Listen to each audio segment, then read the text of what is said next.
রওজার মধ্যে আমার নবী শায়িত হায়াতুন নবী আমার কবরের মধ্যে শুয়ে শুয়ে আপনারা আমার জন্য কান্না করে। উম্মত যখন নামাজে যায় না আমার নবী আফসোস করে, এই উম্মতের জন্য আমি এত পরিমাণে কান্না করলাম, আমার উম্মতের জন্য এমন কি নাই যে উম্মতের জন্য আমি করলাম না।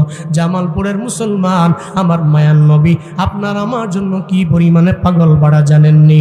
আল্লাহ কয় নবী উম্মতের জন্য কত পাগল।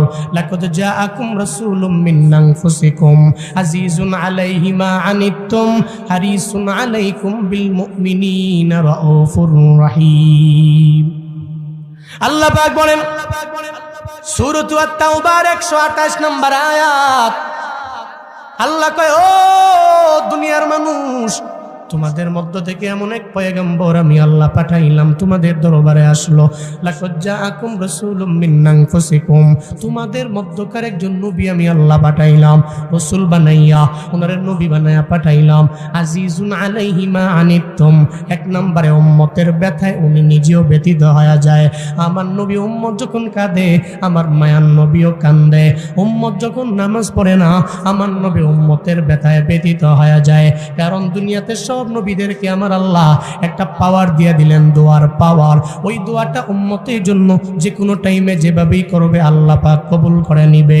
সব নবীরা এটা দুনিয়াতেই কাজে লাগায়া দিল, আমার মায়ার নবী আমার ওই দোয়াটা দুনিয়ার জমিনে কাজে লাগান নাই। আল্লাহ পাক বলে পয়গম্বর আমি আল্লাহ আপনার দোয়ার পাওয়ার দিলাম, এই দোয়ার পাওয়ার কেন কাজে লাগেন নাই আমার মায়ার নবী জানায় দেয় আল্লাহ গো, এটা উম্মতের জন্য আমি আল্লাহ রিজার্ভ করে রাখলাম। কারণ গুনাহগার উম্মতেরা হাসরের ময়দানে যেদিন এরা জাহান্নামে হয়ে যাবে আমি নবী বরদাস্ত করতে পারবো না, আমি নবী সহ্য করতে পারবো না গো আমার আল্লাহ।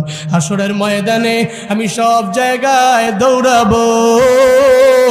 একটা মা সন্তানের জন্য যত পরিমাণে পাগল আমি নবী উম্মতের জন্য পাগল হয়ে উম্মতের জন্য দৌড়াবো। কতক্ষণ থাকবে আমার নবী মাকামে মাহমুদে, আবার দৌড়ে যাবে আমার মায়া নবী হাউজে কাউসারের দরবারে। ওখানে চিন্তা করবে আমার উম্মত নিয়ে আবার পানি তৃষ্ণায় মারা যায়। আমার নবী আবার দৌড়ে চলে যাবে জাহান্নামের দোরগোড়ায়। আমার নবী তাকায় দেখবে জাহান্নামে কি কোনো উম্মত আমার আল্লাহ পাক দিয়া দেয় কিনা। আমার মায়া নবী চলে যাবে জান্নাতে, আমার উম্মতের আগে কেউ জান্নাতে ঢুকে কিনা। শুধু তাই না, আমার নবী কয় আখিরাতের জন্য আমি আল্লাহ আমার সব উম্মতের জন্য বরাদ্দ করে রাখলাম। আমার উম্মতেরা কেমনে কেমনে এদের জাহান্নাম থেকে ফিরাইয়া জান্নাতে নেওয়া যায় এই চিন্তা নিয়ে গো আল্লাহ আমি আমার দোয়াটা রিজার্ভ বানায়া রাখলাম। আল্লাহকে অসুবিধা নাই।